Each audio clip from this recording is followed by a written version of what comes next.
And now, without further ado, let me please introduce your president, the people's president, the president who knows what these men and women, what they sacrifice for, and who honors them every single day in the job that he does, President Trump.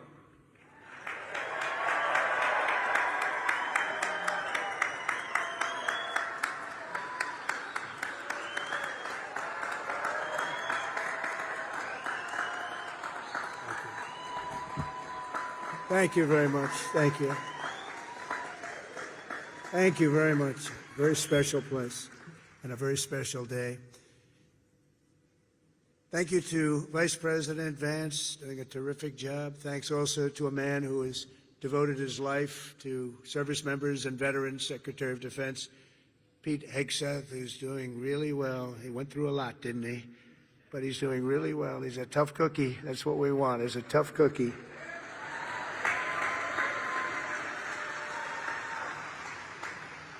And we're grateful to be joined as well by Chairman Kaine, terrific military person, members of the Cabinet, members of Congress, members of the United States Armed Forces, veterans, and many other distinguished guests. We gather today to honor the incredible service members who rest in glory in this cemetery and burial grounds around the world and in 1,000 lonely places known only to God. In every hour of peril and every moment of crisis, American warriors have left behind the blessings of home and family to answer their nation's call. They've offered all that they had within them and given their last breaths to each and every one of us that we might live safe and breathe free. This morning we pay tribute to their immortal deeds. We share in the sorrow of their beloved families, and as one nation, we give thanks for the ultimate gift they have so selflessly given to all of us. These warriors, and that's what they are, as great, great warriors, picked up their mantle of duty and service, knowing that to live for others meant always that they might die for others. They knew that. They asked nothing for it. They gave everything, and we owe them everything and much, much more. Each of the service members who have made the supreme sacrifice for our nation has also left an unfillable void and an unbreakable silence in the lives of all who love them. For the families of the fallen, you feel the absence of your heroes every day in the family. These are great families. These are wonderful families. In the familiar laugh no longer heard, the empty space at Sunday dinner, or the want of a hug or a pat on the back that will never come again. Every Gold Star family fights a battle long after the victory is won, and today we lift you up and we hold you high. Thank you, thank you, thank you for giving America the brightest light in your lives. It's what you've done. We will never, ever forget our fallen heroes, and we will never forget our debt to you. This Memorial Day is especially significant as we commemorate 250 years since the first American patriots fell on the field of battle. 2.5 centuries ago at Lexington Green, Concord Bridge, Bunker Hill, brave Minutemen and Humboldt farm boys became the first to give their lives for a nation that did not yet have a name. With their deaths, men like John Brown, 23, Samuel Hadley, 28, and Abner Hosner, 21, ignited the flame of liberty that now lights and inspires everybody and the entire world. Those young men could never have known what their sacrifice would mean to us, but we certainly know what we owe to them.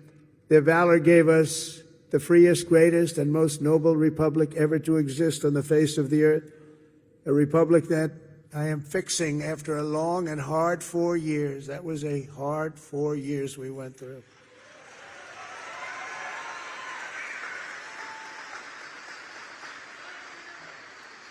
Who would let that happen?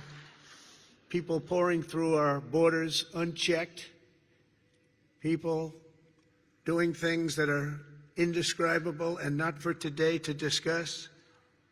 But the republic that is now doing so very well, we're doing so very well right now, considering the circumstances, and will do record-setting better with time. We will do better than we've ever done as a nation, better than ever before, I promise you that.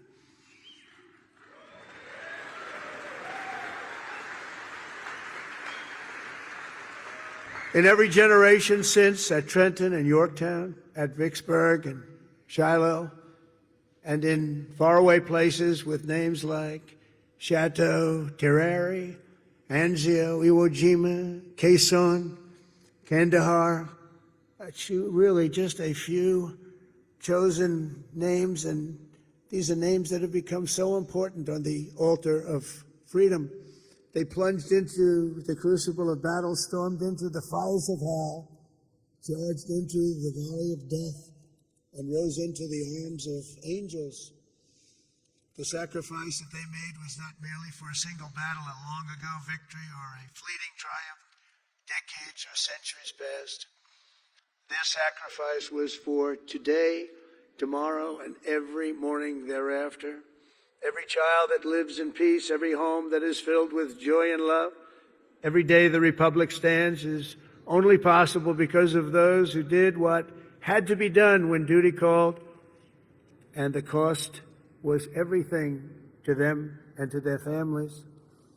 Our debt to them is eternal, and it does not diminish with time. It only grows and grows and grows with each passing year. The greatest monument to their courage is not carved in marble or cast in bronze. It's all around us, an American nation, 325 million strong, which will soon be greater than it has ever been before. It will be. And so today we uphold the memory of our heroes, as people have done since ancient times, by telling their stories and exalting their names. Senior Master Sergeant Elroy Harworth was a young, beautiful man from Earhart, Minnesota, when he enlisted in the Air Force and was sent to Vietnam. 59 years ago this very week, Elroy and his crewmates climbed into the dark skies over Da Nang on a classified mission known as Operation Carolina Moon. Their aim was to blow up a key enemy bridge, and while other crews had tried and failed, they were determined to try and get it done in face of extreme danger, and they knew how bad it was. As their C-130 closed in on its target, and Elroy jockeyed his 5,000 pounds of explosives into position, the aircraft came under unbelievably intense fire. They'd never seen anything like it. Try as they might, they were hit as the plane swung low and they went down deep in enemy territory. Elroy was just 24 years old when he gave his life for America, leaving behind a beautiful young wife who was 7 months pregnant. That meant Elroy would never know the joy of meeting his son Troy or seeing him grow, and he would never have the pride to watch his son follow in his father's footsteps and serve 2 decades in the U.S. Army. Sergeant First Class Troy Harworth is with us today, joined by his wife Sonia and their son John, the grandson Elroy never got to hold. Thank you, Troy, and thank you, John, and above all, thank you, Elroy. Thank you very much. Please stand up. Thank you, wherever you may be.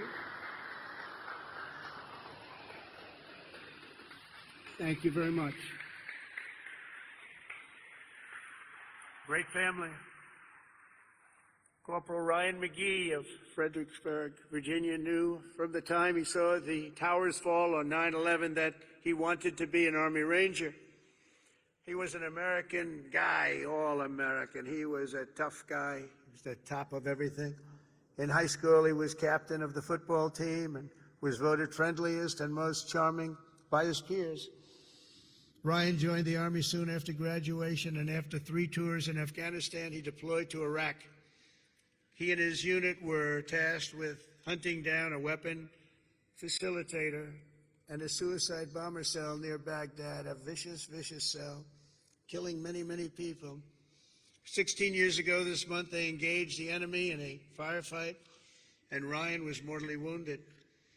He gave his life at 21 years old, and today he rests until the end of time in the famed Section 60 here at Arlington, where we have buried our honored dead from the War on Terror. We are joined today by Ryan's mom, Sherry, and Sherry, all of America shares in your grief, and more importantly, we share in your pride in your wonderful son. And thank you so much for being here, Sherry. Here's Sherry.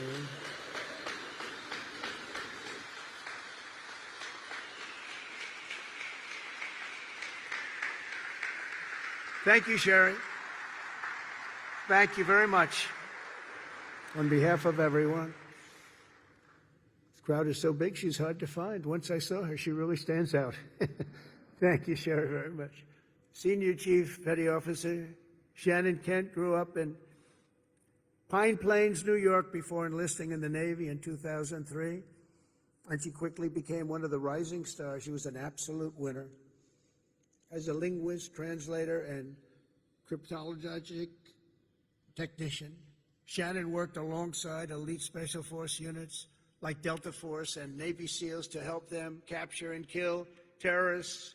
She was among the first women ever to do it, and she did it better than anyone.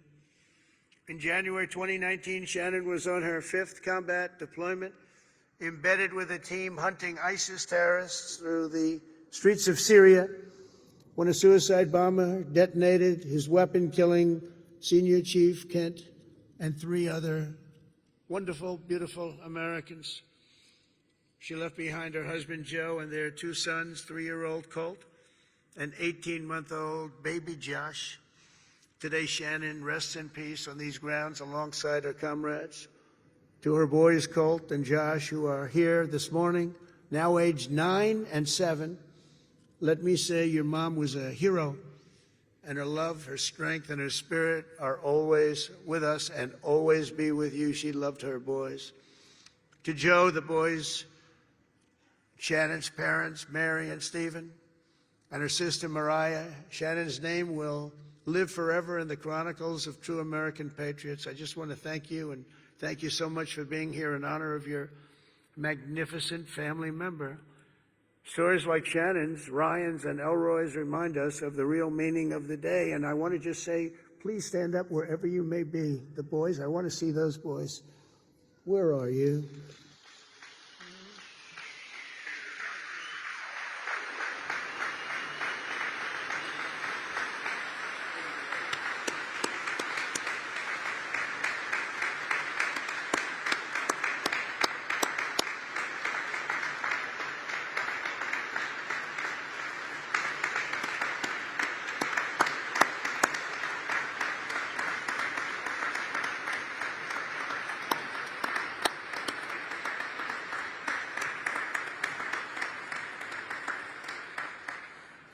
Yeah, good-looking guys.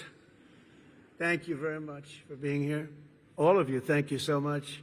We should never forget, even for a moment, that freedom is a gift of the highest cost and peace is won at the most precious price. These extraordinary American heroes and their immense and ultimate sacrifices, they offer only the faintest glimpse at the infinite grace we have received from all who laid down their lives for America. Over the past 250 years, we're going to have a big, big celebration, as you know, 250 years.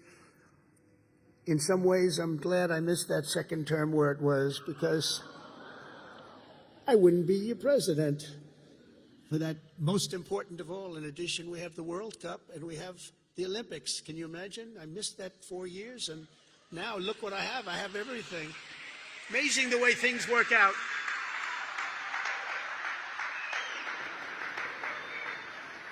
God did that. I believe that too.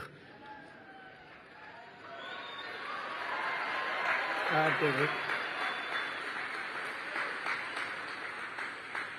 You know, I got the World Cup and I got the Olympics.